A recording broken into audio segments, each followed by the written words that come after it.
ជំរាបសួរបងប្អូនទាំងអស់គ្នាថ្ងៃនេះនាងខ្ញុំបានមកស្លសម្លការីមាន់ស្រែ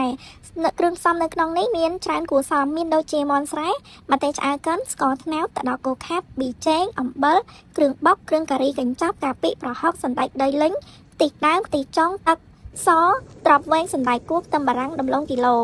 នៅពេលដែលយើងចាប់ផ្ដើមធ្វើបងប្អូនត្រូវបើកភ្លើងឲ្យក្តៅបន្ទាប់មកលីងកាពិនិងប្រហុកចូលគ្នាឲ្យឈ្ងុយហើយយើងចាប់ផ្ដើមដាក់ប្រេងឆាបន្តិចដាក់ជាមួយនឹងម្ទេសឆ្អើរដែលយើងកិនហើយលីងចូលគ្នាដើម្បីឲ្យឡើងក្រហមឡើងប្រេងក្រហម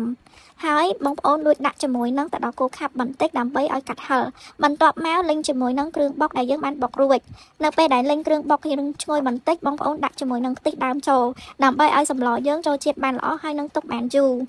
ហើយបន្ទាប់មកបងប្អូនចាប់ផ្ដើមដាក់សាច់មាន់យើងមកងាស់ចូលគ្នាហើយដាក់ជាមួយនឹងការីកញ្ចប់ចូលនៅពេលដែលសាច់មាន់យើងចាប់ផ្ដើមចូលជាតិរៀងផុយបន្តិចបងប្អូនដាក់ជាមួយនឹងដំឡូងគីឡូចូលនៅពេលដែលដំឡូងគីឡូចាប់ផ្ដើមផុយបងប្អូនចុចមើលនៅពេលដែលផុយហើយបងប្អូនថែមជាមួយនឹងទឹកហើយនឹងគ្រឿងផ្សំដូចជាអំបិលស្ករប៊ីចេងហើយបន្លែចុងក្រោយគឺបងប្អូនចាប់ផ្ដើមដាក់ជាមួយនឹងត្រប់វែងសណ្តែកគួរខ្ទឹមបារាំងហើយថែមជាមួយនឹងខ្ទិះចុងចោហើយនឹងទឹកជាការស្រេចហើយសម្លនេះបងប្អូនត្រូវបើកវាឲ្យពុះក្នុងរយៈពេល20ទៅ30នាទីនៅពេលដែលសម្លចាប់ផ្ដើមពុះបងប្អូនអាចភ្លក់តាមចំណង់ចំណូលចិត្តប្រៃផ្អែមតាមការចូលចិត្តរបស់បងប្អូនបាននិយាយទៅរូបមន្តរបស់នាងខ្ញុំមានតែប៉ុណ្្នេះទេបងប្អូនអាចធ្វើតាមបានគឺថារសជាតិឆ្ងាញ់ខ្លាំងមែនតើ